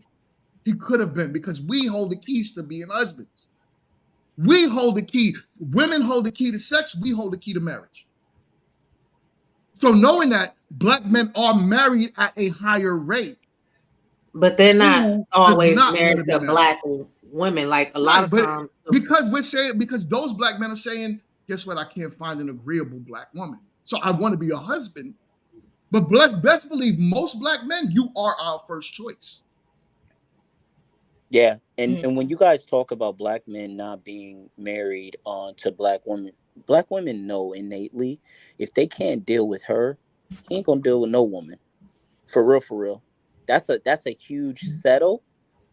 So Black women, y'all not really worried about that. Y'all show it through emotions that y'all feel some type of way. Most do, not all, but most do. But really, y'all know that he's not really doing right by her. You know it. Just deep down, you know it. You know a Black man. Why are you saying that? Why are you shitting on Black men so hard, sir? But I don't think he's shitting on Black men. Shitting on Black men. GMT. I don't think he's shitting on Black men. I think he's just pointing out a simple fact that this is not just on the women. There are men out here as well that are a part of the problem, and some of them happen to be Black. It's not the numbers. I get what the numbers are saying, that women every race is part of the problem. But okay, because you were saying he's shitting on Black men. So are we talking about Black people? Or are we talking about overall? Because specifically, y'all's conversation. I see your point. Yeah, because specifically y'all's conversation, he's just trying to point out that it's not 100% wholesome on the man's part. You are a remarkable man if you've done what you're supposed to do in your life, but that's not everybody's story. Even the ones that know how to act right are choosing not to. Mm-hmm. Like it's a simple. It comes down to like just how people want to live their lives. So we can look at numbers and statistics and say, well, you're financially ready or you're mentally ready. Some people just want to have their cake and eat it too. Ready or not, they want to play the game by their own reality. Right. And then also, like you were saying, GMT, the girl in the video, why aren't they choosing stronger Black men? But I think that one of them, just my take on how she said it, because she said she didn't want a man bringing her down. I think she already acknowledges that she made a mistake in choosing, and she's probably afraid to choose because she clearly doesn't know how to choose a stronger guy. Like she doesn't know how to identify the differences, especially like the one beside her said, well, I didn't have a father in the home. So she doesn't have that depiction of what that looks like. And so when you don't have that, you don't know what to look for. You don't have the definition. So again, this goes back to the last time when I was saying a lot of times it does have to be a minute. You can't say I want to be a guy. I mean, I want to be a man, but then I'm not properly lead. If you step to this woman, step correctly from the jump, because they don't know. Why give? So okay. So then I got you. So let's come up with a solution for this whole conversation, right? The best thing, as women on the panel, what advice would you give a woman, right? Good advice would you give a woman? Because like I said, Kit gave some great advice along these lines the other day. And I'll rock with her for that all day. What advice would you give those women back in 1985 moving forward with their lives to be in better situations? Me personally, don't give up. Don't quit on your relationship. Don't give up on providing a safe space for your child if you can. Protect your relationship. Don't let no one interfere or intervene in what you guys have. Even though you're young, you can still grow, you can still mature together, and try to mature and grow together, and try to make it work. Give it your best shot for the sake of you, your mate, and your child or children. Okay. Good advice. Good Boom advice. box. Can I ask you a quick question? Why wouldn't you just tell her to follow her man? Why is that so hard? Well, I mean, because he's still growing too. If I'm basing it off of the video because they were so young, and with them being young, I feel like the guy is going to make mistakes, and they have to trust each other. He's going to have to trust her because they're young parents, and they have to work together. So it's not about her listening to him or anything like that. It's just they gotta pace themselves and learn together for the So sake let of me the let me read this. Let me read this super chat. We got a super chat. My guy Blockchain with the $4.99. He says a man bringing her down equals a man holding her accountable for her actions, having to submit to, and requiring her to respect him. We have another panelist guest in the building. Chim Chim. My God, what is good, man? Chim, you on mute. Chim, you on mute. You on mute, brother. Oh, he just ain't ready. Okay, so I wanted to give my piece of advice because honestly, I don't want to talk to them. I don't want to talk to the 1985 girls. I want to talk to the ones in 2024. I want to talk to the ones that are ready for marriage and also the ones that are in marriage, even if they're possibly thinking about divorce. Because I feel like that's the basis of our issues is the women that are in marriages right now considering divorce. I'm gonna tell them to use all the tools. It sounds great because now I feel like everybody wants to be so enlightened and be like, oh, I'm on this journey and I'm doing the self-love and we have so much language now post panorama. And it's like, that's great. But I need people to actually use the tools, get the counseling, utilize therapy, utilize medication if you need it, do what you need to do because marriage is hard. And it's not, that's just the makeup of it. So if you want it to work, you have to do the work. Don't put it all on your spouse to be the epitome of what your life is supposed to be like, what happiness is supposed to look like. Look inside first, do the work that you need to do for yourself, and everything else is gonna come. Be content in the spaces where he may not change. Be content in the spaces that he may change. Be optimistic in that way because we're all flawed. We have our issues. So do the work. Can I That's just add to what she said? opinion. Can I add to what she just said too? Of I mean, course. I would like to add to what she said as well as making discipline, having self-discipline, an important thing to strive for as well. Again, because we're in a society where self-discipline is out the window. We can't even like have discipline with time management or anything. Like we're really like it's booty now. So I was saying, have self-discipline, work on that, make that. It's booty. Yeah. Wait, what's booty? It's the fact that you said time management of all things, friend. Friend. Hush. What is booty? Wait, which one is the booty? Not having self-discipline.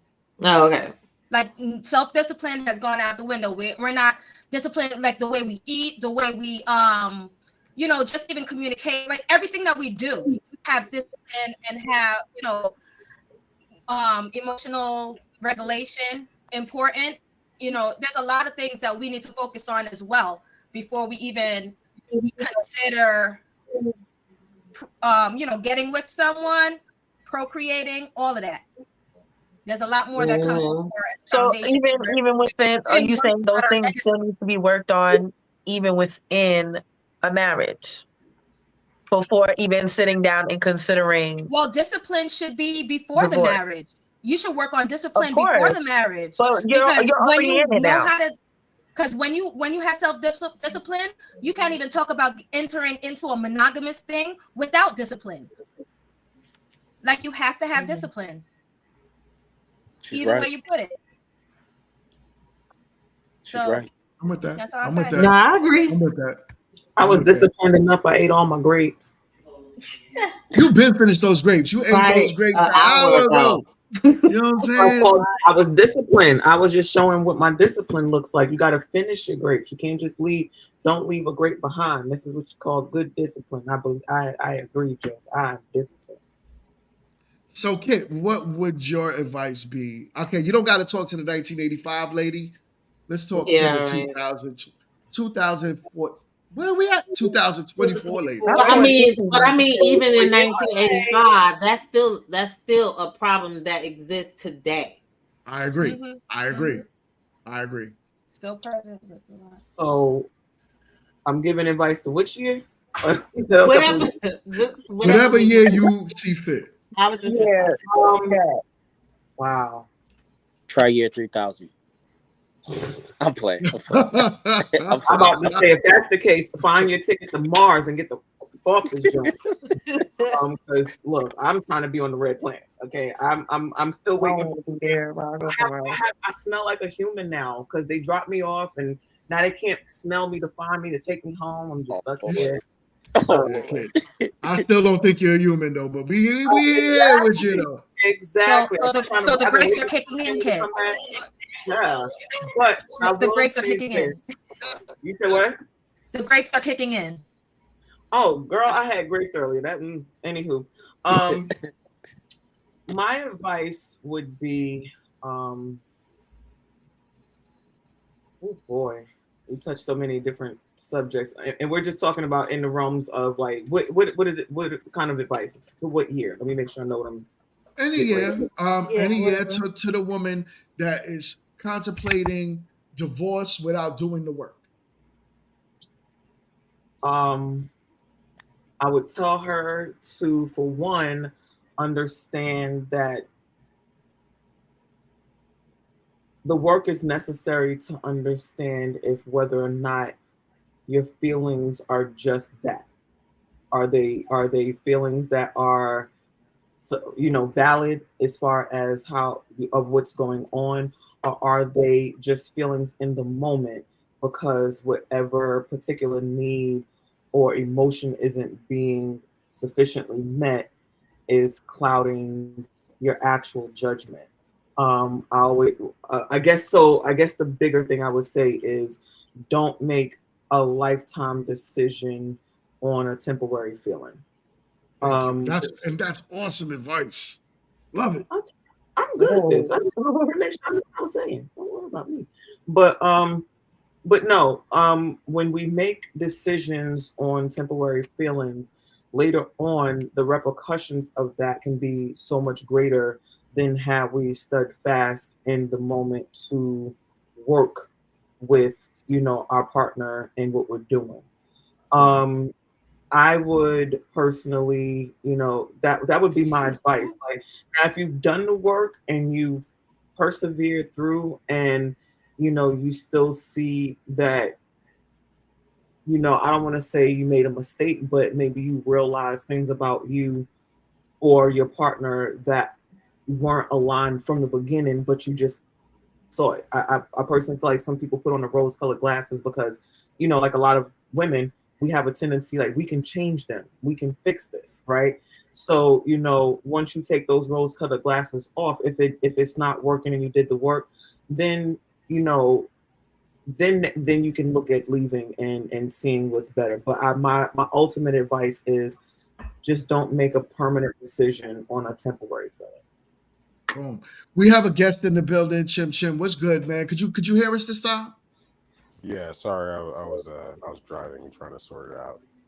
Hey, yeah, thanks for having me. I wanted to kind of comment on, I guess, Serge or whatever. I kind of second some of what he was saying in terms of like how to choose and the reasons as to like kind of how things are and the way things are for the reasons that they are, right? And some of it I agree with, some of it I don't. I can kind of see both sides of the argument. I think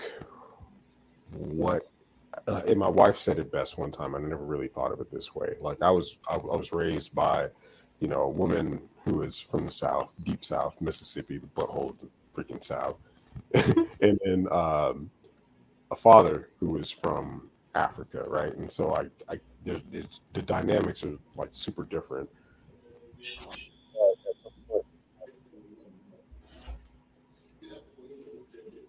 Chim, you there? Can you hear me? Yeah, we can hear you now. Okay. All right, cool. Yeah, and so I learned a lot of valuable lessons with like, being around my mom, post my dad leaving and all of these things. But like, I kind of, my wife said it best herself. Like one of the things that my wife always said was her biggest fear was having a son. And the reason she said that was because she believes that a woman can't teach a man how to be a man. Mm-hmm. Right? A woman can teach a man how to be the man she may have wanted to. She may have wanted or valued, but she can't teach a man how to actually be a man. The same way that men can't teach a woman how to be a woman. I can teach a girl like my daughters, how to have respect and be valued, all of these things that I think that are valuable in, a decent human, but I can't teach a woman how to be a woman. And so when you're missing that element from the family dynamic, it gets really complicated. And like the clip that you showed was super sad because, these people feel like, hey, I can do it. And yeah, if you can do it if you absolutely have to, but you shouldn't want to have to do that. Right? You should want to have someone who's going to give them that complete side because you're not raised as a man the same way I'm not raised as a woman. So you want someone to be able to complete that side of showing a guy how to be a guy and showing, your daughters what a valuable man is and what it looks like. And that's missing from, our family dynamic as far as like African Americans are concerned. And yeah, we can argue about why or what or when, but I don't think that it's disputable that in most cases, when you come from, and maybe it's not even unique just to African Americans, but when you're talking about a single family dynamic, when you don't have both, a child's going to miss out on the complete experience and understanding what it is to be a complete male or female and what their role is and in relationships. So I just wanted to jump in and say that because I get your point. Yeah, you made good points. I agree. But where we are now in society, like it's super dynamic. It's fluid.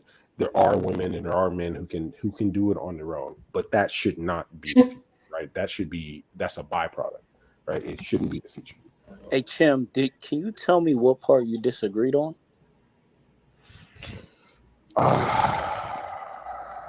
Yeah. So when you were saying, hey, and I believe again, I was driving and I was talking to my wife. We're like on our way somewhere, but when you were kind of talking about like the reasons that women are the way they are and they choose the reasons that they do, and it is kind of a feature of women raising men the way they do, and it's kind of our fault, right?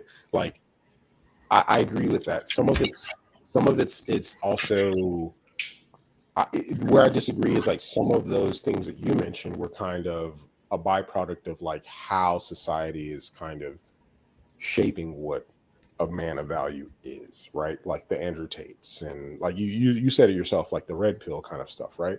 Like a lot of those things are prominent, right? Like we talk about women who, you know, do OnlyFans and all of this other stuff, and we're like, oh, it's not a high value woman, it's not a high value man, but at the same time, like a high value man is like a dude who's been with like 20 chicks, but then we want our chicks to have absolutely, you know, a zero body count. Like it's just it's contradictory. There's a lot of things that just don't quite make sense, right? But a lot of that stuff kind of gets shaken out when you have an actual male to like guide you and say, hey, like this is what society expects from you, and this is what reality is, and it's your job to kind of find the middle ground, right? But no one has, or not no one, but a lot of people don't have that guidance. A lot of people just are, you know, they're following the Andrew Tates because they have no one else to follow, right? And the same things, a lot of women are fine, you know, they're following the Sexy Reds because they don't have anyone to follow, right? And so it's not surprising how we end up in a situation like this where you have people who are just rudderless. Right? Tim, Like, you're not really telling me what I got wrong specifically. And I know in essence, I know the part that you probably agreed on was the order of things. And I strongly believe that there's an order. And I think that men, we love to talk about how we're leaders, but leaders are first. So they're the first example. So we're quick to talk about how women out here being sexy red in thoughts, and what, you know, Kit instantly responded with saying like, yo, you can't be quick to call that out without looking at what we're doing, because they're wired like that. That's why women are quick to deflect. One of the things that Kevin said, women always deflecting, putting it on the men, because we are the first examples. We are the first thoughts. We're the first slut makers. We do that first. So, Serge, no, not meaning to cut you off. We are in overtime right now, and I know the ladies are exhausted. So I do want to put a bow on it, because I know this is a greater topic that we can have on a different show. But here's the thing, right? And I'm gonna put a bow on it, but I do want MRT and Tiara to also put their spin on it as well. So if y'all don't mind giving us y'all quick 1-2s before we head up out of here. MRT, what's your thoughts? About the video and advice? Yeah. I really didn't have too much to say, but I guess the first thing I would ask her, has she utilized every option possible to make this work, to make this rectify the situation? What have you done to make amends? And the second thing I would ask is, if he doesn't hear you out and he doesn't change, is this something that you're willing to live with for the rest of your life, considering of all the good things that have come out of your marriage and the time that you've put in? So I would just ask her those two questions. And yeah, I think it would be kind of self-explanatory whenever she answers them. Okay. That's what's up. Tiara, you there? Tiara got a baby. She It's probably late with and the she got a baby. baby, right? Tiara is with the baby. All right. I want to just throw a little bow on this by saying, you know, older women talk to the younger women, right? Talk to the younger women. Let them know that marriage is not a game. It is not something that you get into, that you jump in and out of, and you know, you just pick husbands like they fall off of the husband tree. Negative. Okay. Hold on one second, Serge. You're being distracted to the panel. Give me 1 second. You know, it's not something that you take lightly. It is an actual commitment. And if you choose that commitment, just like Dion said, you make sure you utilize every tool in that arsenal before you decide to get out of it. It should not be, because you got to keep in mind, if you divorce and you have a child, you are not just leaving your husband. You are breaking up a family. You are dividing a child from his father. You are causing problems in that child's life, whether you believe it or not. If the marriage is so bad and it's abuse, or AB, or it's, something along those lines that is irreconcilable, completely understand. But if it's you not being happy, then please use everything in your arsenal to make sure you do not jump out of a marriage just for those frivolous reasons. And yes, I said frivolous. Chim, Serge, thank you so much for joining the show today. Greatly.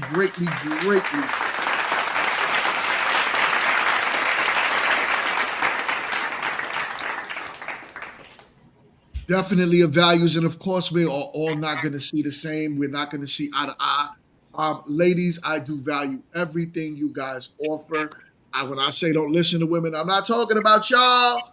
I'm talking about don't watch The View.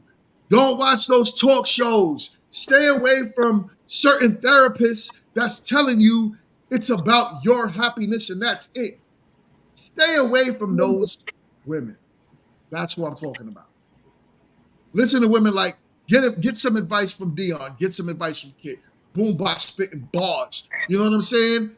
MRT spit some bars.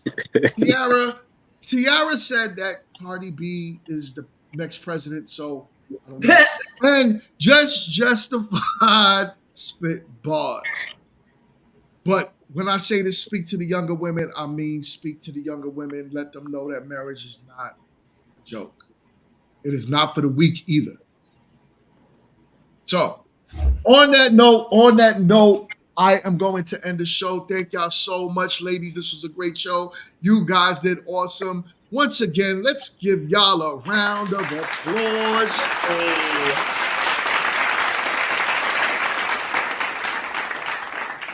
And also a special thank you to everyone that was in the chat tonight. Those of you that just found the channel tonight, thank you so much. I know my man, Media Man, he's been on my show lately and he's been spitting some serious bars. And he got some people to come over on this side. Greatly appreciated. This was a good show. And we will continue these awesome topics on Grown Men Talking on Sunday. And then Grown Women Talking every Tuesday at 9. And stay tuned for Friday, Grown Men Trash Talking, because I be talking trash. But anyways, we going to get this going with y'all. I'm going to see y'all on the next one. Peace. Oh, what the hell? What? Tonight.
make you